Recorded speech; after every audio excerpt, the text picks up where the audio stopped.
In Canada, Prime Minister Mark Carney posted his condolences on X, saying Canada stands with the people of Australia and Jewish people everywhere in sorrow.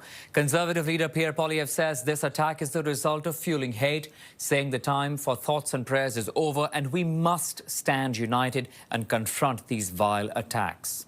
Global Affairs Canada says it is not aware of any Canadian citizens impacted by the attack. A spokesperson adds, however, that it stands ready to help those impacted as they work to gather more information.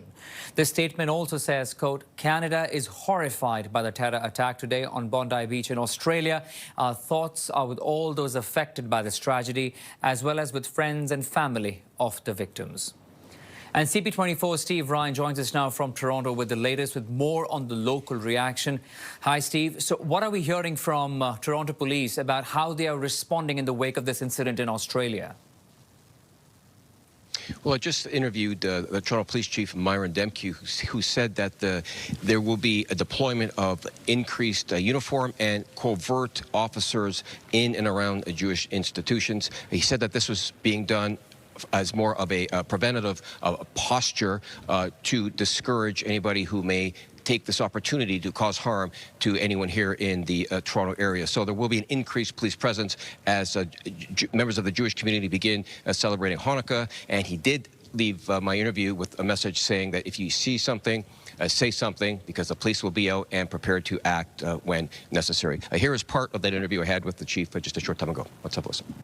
It's important to recognize that when these events happen around the world, they impact people here in our city and in our communities. And to that end, I'd like to let Torontonians know that you will see an increased presence in and around our Jewish communities over the coming hours and days as Hanukkah is here, a very important time of year on the Jewish calendar, and for all of us to come together in solidarity. You will see a heightened police presence in public gatherings, places of worship, in schools over the coming days. And I'd also like to reassure Torontonians that while there's no connection to events in Australia and events happening here in our city, we as the Toronto Police are very integrated with our partners, regionally, provincially, nationally, internationally, to make sure that we can respond to any incidences and be able to share information and collaborate as required.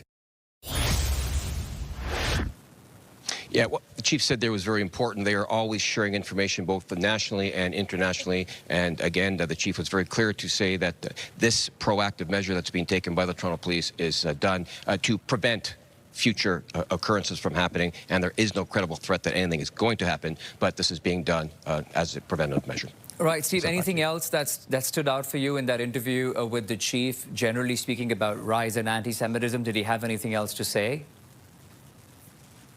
Well, he did acknowledge that anti-Semitism does exist, and he said that this event that happened over in Australia was an act of anti-Semitism, and he said that the Toronto Police are going to be here in full support of the Jewish community, and they will do what needs to be done to enforce the law. And he is encouraging people who see something to say something, and this is why he will have officers, both uniform and covert officers, working behind the scenes, gathering intel on the off chance that something is going to occur. Okay, that's CP24 Steve Ryan in Toronto. Steve, thank you for this.